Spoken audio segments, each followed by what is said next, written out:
102 दिन के बाद टोटल 105 दिन का शो था। तो बुरा तो डेफिनेटली लग रहा है, लेकिन अच्छा भी लग रहा है, क्योंकि ये जो जर्नी है मैं 15 हफ्तों की, कभी शायद मुझे किताब लिखनी पड़ेगी इस पर, क्योंकि एक्सप्लेन करना बहुत मुश्किल है। एक एक दिन की जर्नी है और 15 हफ्ते भी मेरे ख्याल से, मतलब 105 दिन ऑलमोस्ट मेरी पूरी जर्नी, पूरा 15 हफ्ते हो ही चुकी थी। तो बहुत ही अमेजिंग जर्नी, और ये दोबारा लाइफ टाइम अचीव जो एक एक्सपीरियंस है लाइफ टाइम, ये दोबारा तो कभी नहीं मिलेगा।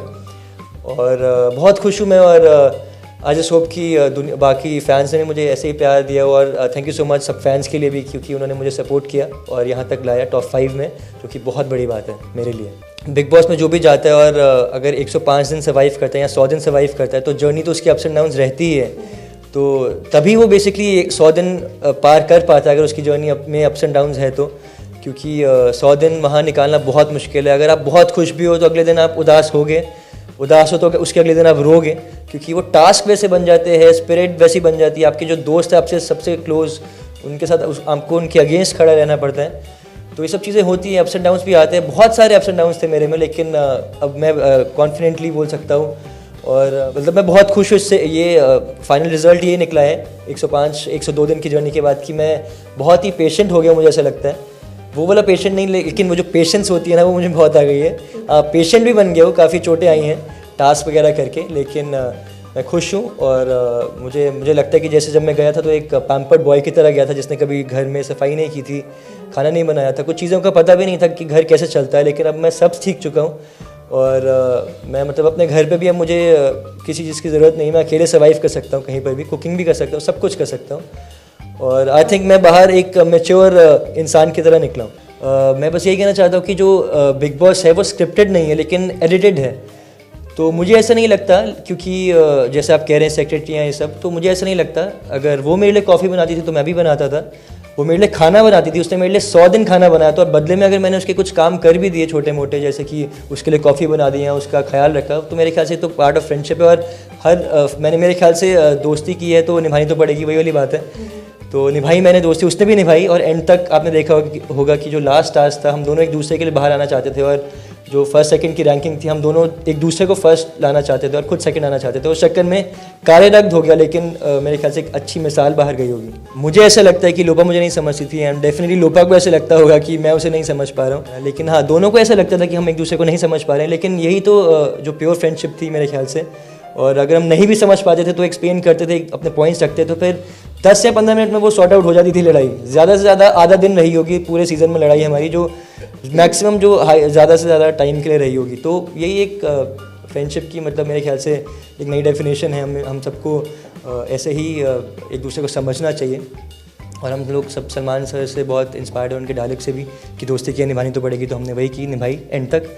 और मैं बस चाहता हूँ कि वो जीत के आए। अब स्टार्टिंग से लेकर मतलब कि सेकंड थर्ड एपिसोड से लेकर एंड तक हमारे साथ अप्स एंड डाउन्स हुए हैं। तो टारगेट अगर कोई, अब पता नहीं कि बाहर कैसा देखा है कि टारगेट कर हमें लोग कर रहे हैं, क्यों कर रहे हैं ये नहीं पता, मैं डेफिनेटली एपिसोड्स देखूंगा तो पता चलेगा। लेकिन हाँ, मेरे ख्याल से सब लोगों के साथ कुछ ना कुछ इंसिडेंट्स होते ही हैं। मैं बस यही कहना चाहता हूँ कि दोनों 100% कभी सही या गलत नहीं थे, कभी लोपा गलत होती थी, कभी बानी गलत होती थी, और मैं हमेशा यही कोशिश करता था कि जो गलत है उसको बताऊं कि आप गलत हो और दूसरे से सॉर्ट आउट कर लो।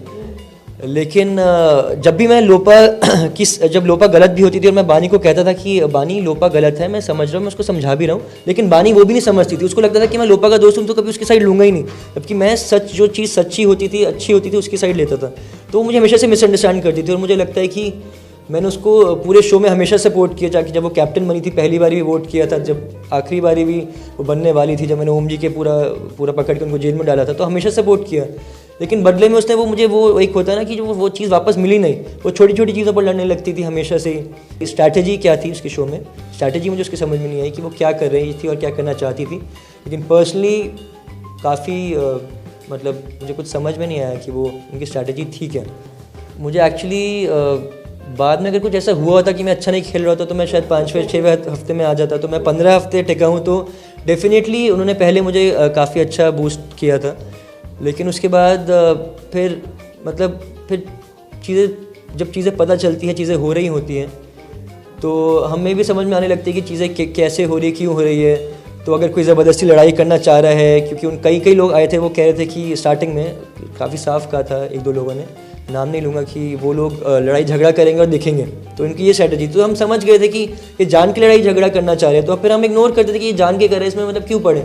लेकिन जहाँ जहाँ स्टैंड लेने की बात आती थी और जहाँ जहाँ लगता था कि हाँ हमें खड़ा होना चाहिए, तो मैं हमेशा खड़ा रहता था, चाहे वो लोपा के अगेंस्ट हो चाहे लोपा के साथ हो। लेकिन लोपा भी हमेशा अच्छे के लिए खड़ी होती थी, स्टैंड लेती थी, तो इसलिए मैं उसके साथ रहता था। और हम बाकी लोग हमें ऑब्वियसली उल्टा बोलेंगे।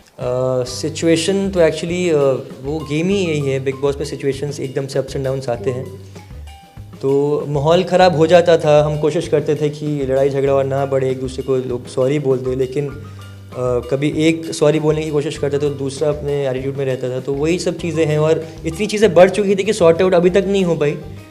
तो बहुत लोगों ने कोशिश की, मैंने तो बहुत पहले कोशिश की थी, चौथे पंजवें हफ्ते में, जब मैंने दोनों के बेड साथ में कर दिए थे कि हाँ कैप्टनसी में, तो बहुत कोशिश की, लेकिन चीज़ें हो ही नहीं रही थी और सुलझ नहीं रही थी, कुछ ना कुछ हो जाता था।